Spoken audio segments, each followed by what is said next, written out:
किसी गांव में एक किसान और उसकी बीवी रहते थे। दोनों बड़ी तकलीफ में ज़िंदगी गुजार रहे थे। किसी रोज़ खाने को मिल जाता तो किसी रोज़ फाका होता। उनके घर से मिला हुआ एक छोटा सा बगीचा था। उसमें किसान ने बैंगन के पौधे लगा रखे थे, लेकिन किसी भी पौधे पर फूल नहीं आए थे। सिर्फ एक ही छोटे से पौधे पर एक बैंगन लगा हुआ था। एक रोज़ किसान ने अपनी घरवाली से कहा, देखो, एक ही पौधे पर बैंगन आया है, इसलिए इसे मैं बेचना नहीं चाहता, तुम्हारी क्या राय है? तो घरवाली कहने लगी, बहुत अच्छा है, इसे तोड़कर अपने ही घर ले चलेंगे। बैंगन रफ्ता रफ्ता बढ़ने लगा। बढ़ते बढ़ते वो कद्दू जितना हो गया। तभी एक रोज़ किसान ने उसे तोड़ लिया और अपनी बीवी के हाथ पर रख दिया और बोला, आज इसकी तरकारी बना ले, मैं खेत से लौट कर आऊँगा तो फिर इसे खा लूँगा। किसान तो अपने कंधों पर हल रख कर खेत की तरफ चल दिया। उसकी बीवी बैंगन लेकर घर आ गई। घर पर यूं ही उसने हाथ छुरी लेकर बैंगन को काटना चाहा, मालूम नहीं किसी ने कहा, आस्ता आस्ता काट। वो सुनते ही हक्की बक्की रह गई और चारों तरफ देखने लगी, कौन बोल रहा है। जब कहीं कोई नज़र ना आया तो किसान की बीवी ने फिर बैंगन काटने को हाथ बढ़ाया, लेकिन दोबारा फिर वही बात सुनाई दी, आस्ता आस्ता काट। अब की बार उसे मालूम हुआ कि बैंगन के अंदर से आवाज़ आ रही है। ये ख्याल आते ही उसका कलेजा मुंह को आ गया। बैंगन को ज़मीन पर फेंक कर वो घर से भाग निकली। खेत में पहुंचकर ही दम लिया। किसान ने अपनी बीवी को इस तरह घबराया हुआ देखकर पूछा, कहो, क्या बात है, इतनी घबराई हुई क्यों हो? बीवी ने कहा, वो बैंगन तो बोलता है। किसान बोला, अरे पगली, बैंगन कभी बोलता है? बीवी कहने लगी, चल कर अपने कानों से सुन लो। किसान कहने लगा, तू सच कहती है? बीवी बोली, हाँ हाँ हाँ, बिल्कुल सच। किसान बड़ी हैरानी के साथ घबरा कर घर गया। उसने अपनी बीवी से कहा कि अब मेरे सामने बैंगन काट। बीवी ने काटने के लिए यूं ही बैंगन उठाया, फिर आवाज़ आई, आस्ता आस्ता काट। ये सुनकर किसान फिक्र में पड़ गया। उसने कहा, अच्छा, आस्ता आस्ता ही सही, काट तो भला। बीवी ने बैंगन को काटने लगी, लेकिन ये क्या हुआ? यूं ही बैंगन काटा और दो टुकड़े होते ही उसके अंदर से एक बहुत ही खूबसूरत लड़की निकल पड़ी। उसका रंग रूप चारों तरफ रोशनी सी हो गई और लड़की को देखकर किसान की बीवी बहुत खुश हुई। उसने कहा, हमारी तो कोई बेटा बेटी ही नहीं, सो मैं इसको अपनी बेटी बनाकर रखूंगी। ये बैंगन में से निकली है, इसका नाम बैंगनवती रखूंगी। और फिर उसने कहा, लड़की को उठाकर सीने से लगाया और उसका मुंह चूम चूम कर प्यार करने लगी। लड़की भी हंसने लगी। ये देखकर किसान बोला, गोद में बेटी तो आ गई, अब इसे खिलाई पिलाएगी क्या? घर में ना तो दूध है और ना ही घर में अनाज है। किसान की बीवी ने कहा, दूध नहीं तो क्या हुआ, हमारी बैंगनवती बैंगन का रस पी पी कर जवान हो जाएगी। जाओ, तुम अपना काम करो। जैसे ही बैंगनवती बड़ी हो रही थी, उस जैसा हुस्न किसी और लड़की का नहीं था। एक रोज़ किसान अपने खेत में काम कर रहा था कि बैंगनवती पास खेल रही थी। महाराजा का वहाँ से गुजर हुआ। वो हमेशा भेष बदल कर अपनी रिया की हालत देखने को निकला करता था। उसे कोई भी ना पहचान सकता था। जाते जाते अचानक राजा की निगाह खूबसूरत बैंगनवती पर पड़ी। उसने खेत में से एक आदमी को बुलाकर पूछा कि ये लड़की किसकी है। उस आदमी ने जवाब दिया, किसी किसान की बेटी है। राजा ने अपने महल पहुंचकर किसान को बुलावा भेजा। जब किसान आया तो राजा ने कहा, आज जब तुम अपने खेत जोत रहे थे तो उस वक़्त तुम्हारे पास एक बड़ी खूबसूरत लड़की थी, वो कौन है? किसान ने जवाब दिया, महाराजा, वो एक तरह से मेरी बेटी है और एक तरह से नहीं भी। राजा ने पूछा, उसका क्या मतलब? तब किसान ने सारा हाल बयान कर दिया। तमाम बातें सुनकर किसान ने उसका नाम पूछा। किसान ने कहा, बैंगनवती। फिर राजा ने कहा, हम बैंगनवती को ब्याह कर अपनी घर की रानी बनाएंगे। किसान ये सुनकर हैरान रह गया और बोला, हजूर, आप ये क्या फरमाते हैं? आप एक मामूली किसान की बेटी ब्याह कर लाएंगे? राजा ने कहा, हाँ हाँ, ऐसी खूबसूरत लड़की किसी राजा के महल में नहीं मिलेगी। किसान कहने लगा, हजूर, मेरे साथ मजाक ना कीजिए।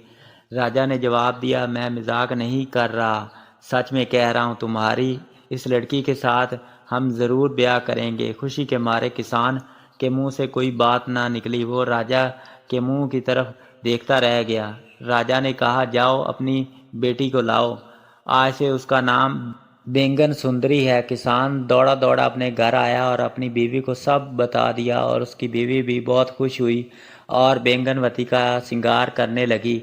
उसे उठन मलकर नहलाया, आंखों में काजल लगाया, हाथों में पैरों में मेहंदी रचाई, बालों में तेल डालकर जूड़ा बांध दिया और फिर बाहर राजा ने जो पालकी भेजी थी वो बाहर खड़ी थी, और उसकी किसान की बीवी ने बैंगनवती को लिजाकर उसमें बिठा दिया। जब लौटकर अपनी झोंपड़ी की तरफ आई तो वहां अंधेरा मालूम हुआ। बेचारी आंखों से आंसू टपकने लगे और उधर पालकी उठाकर राजा के महल की तरफ ले गए, और राजा ने अपने नए ससुर को बहुत सा मालो दौलत और सामान दिया, और किसान बहुत खुश हुआ। और फिर इसी तरह राजा ने उसको ब्याह कर अपने महल की तरफ ले गए। राजा अपनी सब रानियों से ज़्यादा बैंगन सुंदरी को प्यार करने लगा। हर वक्त उसके पास रहना चाहता, और जो चीज़ वो तलब करती राजा फ़ौरन मंगवा के देता। देश विदेश से जो उम्दा चीज़ आती राजा उसे अपनी बेगम सुंदरी के महल में भेज देता। बेगम सुंदरी जो बात चाहती राजा वही पूरी करता। महारानी यानी जो पहली रानी थी उसको ये बात नापसंद थी। वो बहुत जलती और सोचती, इस किसान की छोकरी ने खुदा मालूम कहाँ से आकर राजा को अपनी मुट्ठी में कर लिया है। अब मैं क्या करूं? एक महारानी ने रानी सुंदरी से पूछा, छोटी रानी तुम्हारी जान कहाँ है? बेगम सुंदरी ने जवाब दिया, बड़ी बहन जान और कहाँ होगी, मेरे दिल में है। बड़ी रानी ने कहा, नहीं नहीं, ये नहीं हो सकता, तुम तो इंसान के पेट से पैदा ही नहीं हुई हो, इसलिए तुम्हारी जान तुम्हारे तन में नहीं होगी, ज़रूर किसी और जगह रखी होगी। बेगम सुंदरी ने, बड़ी बहन तुम्हें ये बात मालूम करने की क्या ज़रूरत है? महारानी बोली, ज़रूरत तो कुछ नहीं, यूं ही मालूम करना चाहती थी, और बाद में कोई तुम्हारा नुकसान न कर बैठे। बेगम सुंदरी ने कहा, बहन ये ख्याल छोड़ दो, जब ये बात मैं किसी को बताऊंगी नहीं तो नुकसान कैसे कोई कर सकता है? तो क्या तुम्हारी जान तुम्हारे जिस्म में नहीं? बेगम सुंदरी ने आस्था से कहा, नहीं बहन, मेरी जान इस जिस्म में नहीं। महारानी कहने लगी, बात छुपाने से क्या होता है, अब बतला दो कि तुम्हारी जान किस चीज़ में है। तो बेगनवती ने कहा, ये बात बताना मना है। महारानी ने कहा, भला अपनी बड़ी बहन को बताने में क्या हर्ज है, मैं कोई गैर तो नहीं हूँ। सुंदरी ने जवाब दिया, ऐसी बात नहीं है, और ये बात मेरे घर वालों को बताने की भी इजाज़त नहीं है। छोटी रानी ने बात ना बताई, लेकिन बड़ी रानी ने उसका पीछा ना छोड़ा। खाते पीते सोते जागते उठते बैठते वो बेगम सुंदरी से यही बात करती रहती। इसी तरह एक साल गुजर गया। एक दिन यही सवाल सुनते सुनते छोटी रानी उकता गई। आखिर आकर बोली, अच्छा किसी रोज़ बताऊंगी। महारानी ने हंसकर कहा, बेगम सुंदरी याद रखना, तुमने वादा कर लिया है, रानी होकर झूठ ना बोलना। ये सुनकर बेगम सुंदरी चौंक पड़ी और सोचने लगी, आज मैं बिला वजह सोचे समझे ये क्या कह दिया, अब तो बड़ी रानी को बताना ही पड़ेगा। मेरी जान किस चीज़ में छुपी पड़ी है, अगर नहीं बताऊंगी तो झूठी बनूंगी, अब क्या करूं? आखिर बेगम सुंदरी ने राजा को अपने महल में बुलावा भेजा। उसने कहा, महाराज अगर मैं अचानक मर जाऊं तो मेरी लाश को जलाना मत। उसके मुंह पर हाथ रखकर महाराजा ने कहा, पगली ऐसी बात मत कहो। सुंदरी बोली, महाराज तमाम बातें सुन लीजिए, मैं मर जाऊं तो बस्ती से बाहर एक मकान बनवा कर मुझे पलंग समेत उस मकान के अंदर रखवा देना, और मकान के अंदर खुशनुमा बागीचा लगवा देना और एक कुन की दीवार उठवा देना। राजा ने बात काट कर कहा, रानी चुप रहो, ये बात ज़बान से मत निकालो। सुंदरी बोली, चुप होती हूँ, बस एक बात सुन लो। उस मकान में बहुत सा अनाज, दाल, घी, तेल, चीनी वगैरह, मसाला वगैरह भी रखवा देना।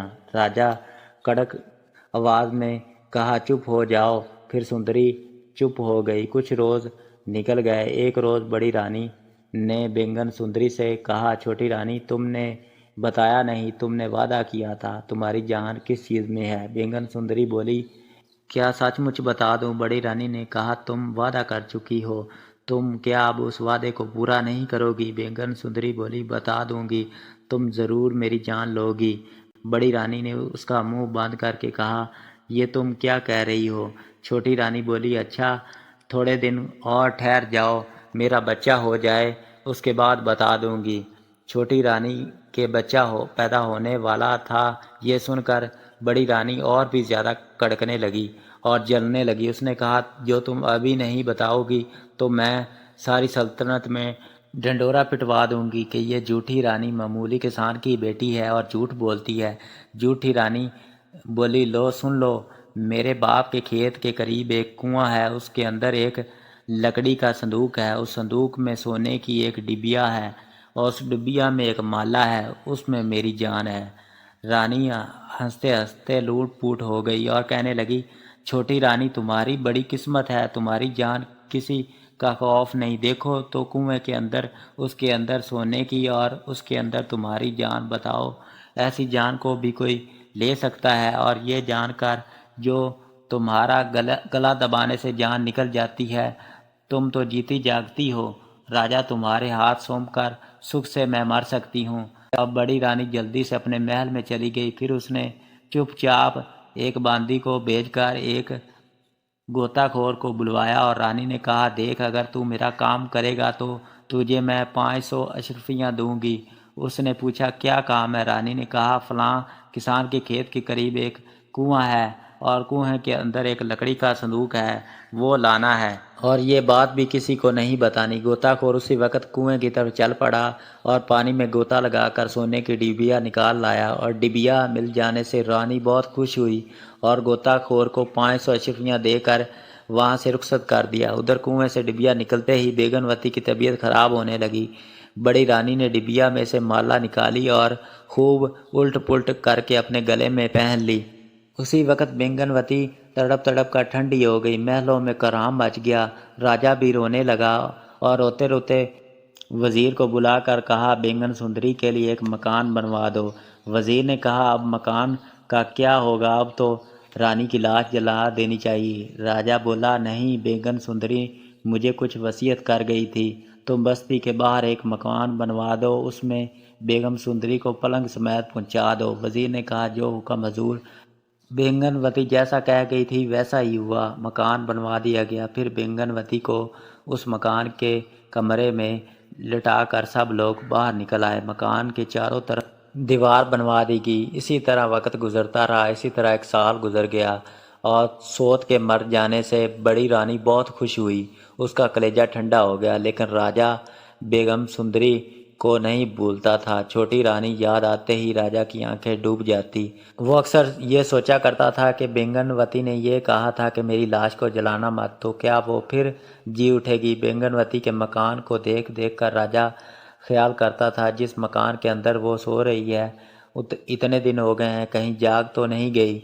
शायद मुझे ढूंढती हो और बाहर निकलने की राह तकती हो। महाराज महाराज चिल्ला रही हो, उसका गला बैठ गया हो। लेकिन फिर ख्याल करता, कभी ऐसा भी हुआ कि कोई मर जाता है तो वापस आ जाए। बस यही अपने दिल को समझाने लगता। राजा हर रोज़ बेंगनवती के मकान की तरफ जाता और चारों तरफ चक्कर लगाता रहता। एक दिन अचानक राजा ने बच्चे की आवाज़ सुनी, तो सुनकर दीवार फलांग कर अंदर गया। अंदर गया तो देखा कि एक बच्चा खेल रहा था और बेंगनवती उसी तरह ही लेटी हुई थी। तो आपने बच्चे को उठाया और सीने से लगा लिया। बच्चा बहुत खूबसूरत था और उसे चूमने लगा और देखकर प्यार करने लगा। इसी तरह फिर शाम हो गई और घर को चल दिया और रास्ते में यही सोच रहा था कि इतना खूबसूरत बच्चा तो सिर्फ मेरा ही हो सकता है। वो बच्चे के लिए चीज़ें लेकर आता और बच्चे को खिलाता और रोज़ाना इसी तरह ही करता था।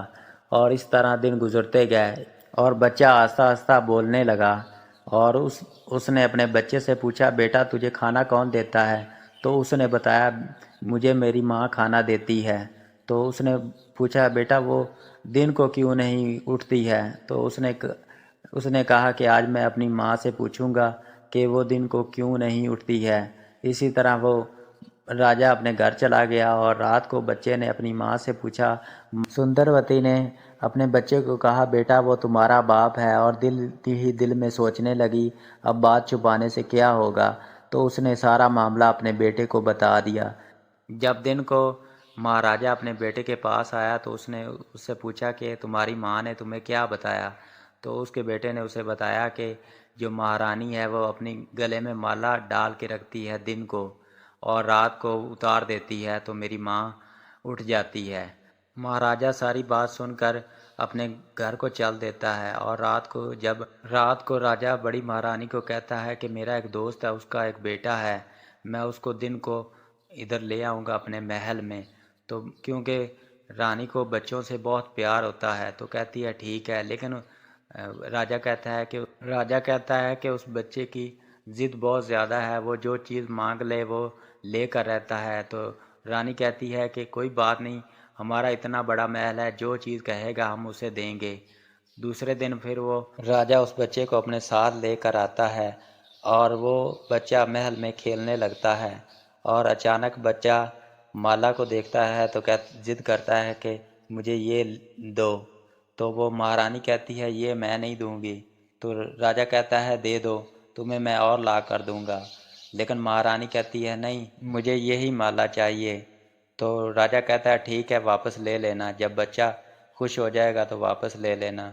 लेकिन जब वो बच्चे को दे देती है तो राजा उस बच्चे को उठाकर बाहर चला जाता है और बेगनवती की तरफ चला जाता है।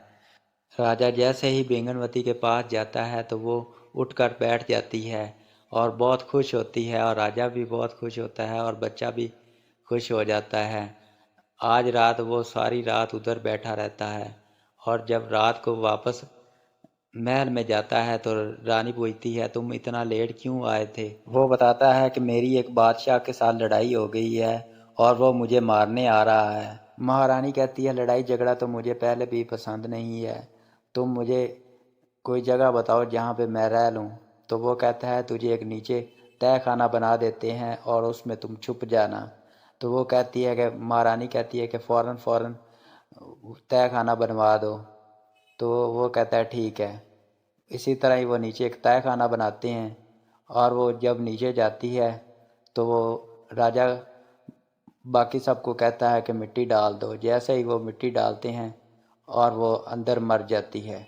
इसी तरह ही वो अपने हसद में मौत तक पहुंच जाती। महारानी के मरने के बाद राजा अपनी बेगमवती और अपने बच्चे को अपने महल में ले आता है और हंसी खुशी रहने लगते हैं।